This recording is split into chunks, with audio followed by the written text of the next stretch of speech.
Pasal ke-107, puasa. Dan demikianlah, maka pertama-tama sesuatu yang mengikuti kepenyesalan terhadap dosa itu adalah puasa. Dan demikianlah, maka pertama-tama sesuatu yang mengikuti penyesalan terhadap dosa itu adalah puasa. Karena barang siapa yang melihat bahwa suatu jenis dari makanan itu telah menyebabkan dia sakit, sehingga ia membayangkan maut, maka ia setelah menyesali perbuatannya memakan makanan itu, ia akan meninggalkannya agar ia tidak sakit. Maka begitulah wajib atas seorang yang berdosa untuk berbuat demikian. Jadi apabila ia mengetahui bahwa kelezatan itu menyebabkan dia berbuat dosa kepada Allah penciptanya dengan mengikuti perasaan dalam kesenangan-kesenangan duniawi ini, maka haruslah ia menyelesaikan perbuatan itu. Karena itu akan menjauhkan hidupnya daripada Allah dan akan membawa dia kepada maut neraka untuk selama-lamanya. Akan tetapi oleh karena manusia di waktu ia hidup memerlukan untuk mendapat makanan-makanan yang lezat di dunia ini, maka di situ wajiblah ia untuk berpuasa.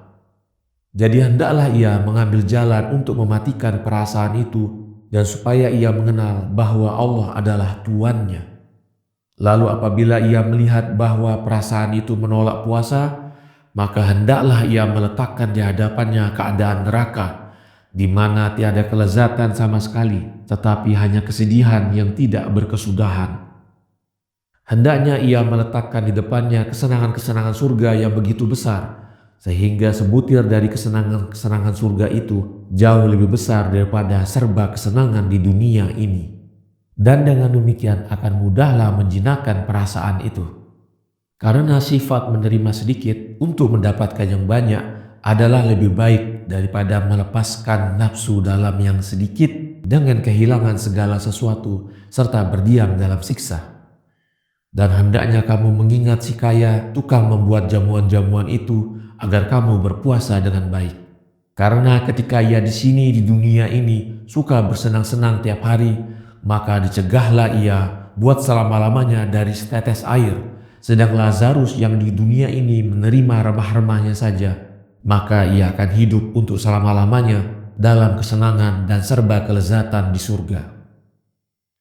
Akan tetapi hendaknya seorang yang bertobat itu senantiasa waspada, karena setan itu berusaha untuk membatalkan setiap perbuatan yang baik dan memusatkan usahanya itu kepada amalan seorang yang tobat lebih banyak daripada yang lain. Karena seorang yang bertobat itu telah menentangnya dan berbalik menjadi lawannya yang gigih, serta ia menjadi budak yang jujur. Maka dari itu setan akan berusaha mengajaknya untuk tidak berpuasa dalam salah satu keadaan dengan bayangan sakit, dan apabila ia itu tidak mempan, maka ia setan mendorongnya untuk berlebih-lebihan dalam berpuasa sampai ia terkena penyakit. Barulah ia merasa senang. Jika dalam ini ia tidak berhasil, maka ia setan akan berusaha menjadikannya puasa itu sekedar meninggalkan makanan jasmani, sehingga orang itu menjadi seperti dia, tidak makan, akan tetapi ia melakukan dosa selama-lamanya. Demi Allah, adalah suatu yang tercela apabila seorang mencegah dirinya dari makan, tetapi ia memenuhi rohnya dengan kesombongan sambil memandang rendah kepada mereka yang tidak berpuasa dan menganggap dirinya lebih baik dari mereka. Katakanlah kepadaku, pantaskah seorang sakit membanggakan diri dengan diet terbatas yang diperintahkan kepadanya oleh seorang dokter, lalu mengatakan gila kepada mereka yang tidak dibatasi makanannya? Tidak sama sekali, tetapi malah ia harus merasa sedih dengan penyakit yang menyebabkan ia terpaksa untuk dibatasi makanannya. Sebenarnya aku katakan kepadamu, bahwa tidak seharusnya seorang yang bertobat itu membanggakan puasanya dan menghina mereka yang tidak berpuasa, tetapi ia harus menyesali dosa yang ia berpuasa karenanya. Pun tidak selayaknya bagi seorang yang berpuasa itu untuk memakan makanan yang lezat-lezat, tetapi ia lurus hanya memakan makanan sederhana. Layaknya orang memberikan makanan yang mewah kepada seekor anjing yang menggigit atau seekor kuda yang menendang. Tidak sama sekali, tetapi bahkan sebaliknya, dan hendaknya kadar ini cukup bagimu tentang persoalan puasa. Pasal ke-108. jaga malam. Jika demikian, maka pasanglah telingamu untuk mendengar apa yang akan kuutarakan kepadamu tentang berjaga. Berhubung karena adanya dua macam tidur, tidurnya jasad dan tidurnya roh, maka wajiblah atas kamu agar berhati-hati dalam berjaga, agar tidak sampai jiwa yang tidur dan badan yang jaga.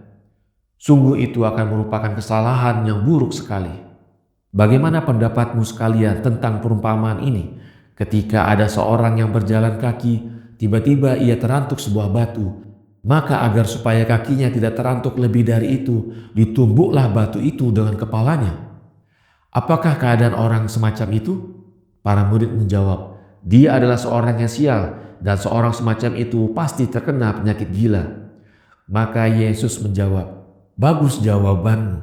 Dari itu kukatakan kepadamu, bahwa seorang yang berjaga dengan jasadnya, tetapi ia tidur dengan rohnya, adalah seorang yang terkena penyakit gila. Dan sebagaimana penyakit rohani itu lebih berbahaya dari penyakit jasad, maka juga sembuhnya lebih sulit.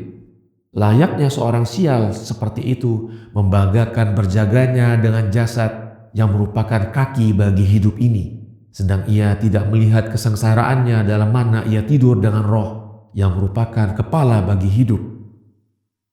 Bahwa tidurnya roh itu adalah kelupaan kepada Allah dan hari pembalasannya yang dahsyat itu. Maka roh yang berjaga itu adalah roh yang melihat Allah pada segala dan tiap tempat, serta mensyukuri kebesarannya dalam segala sesuatu, pada segala sesuatu, dan atas segala sesuatu. Roh yang menyadari bahwa ia senantiasa di tiap detik menerima nikmat dan rahmat dari Allah. Di sana akan mendengunglah selalu di telinganya karena takut dari kebesarannya akan seruan malaikat. Datanglah wahai seluruh makhluk untuk hari pembalasan, karena Tuhanmu berkehendak untuk mengadilimu. Dan roh itu akan selalu berada dalam khidmat kepada Allah. Katakanlah kepadaku, apakah kamu mengutamakan untuk melihat dengan cahaya bintang ataukah dengan cahaya matahari? Andreas menjawab, dengan cahaya matahari, bukan dengan cahaya bintang. Karena dengan cahaya bintang, kita tidak dapat melihat gunung-gunung yang ada di samping kita. Tetapi dengan cahaya matahari, kita akan dapat melihat sekecil-kecil butiran pasir. Dari itu kita akan berjalan dengan kebimbangan di bawah cahaya bintang, tetapi dengan sinar matahari, kita akan berjalan dengan tenang.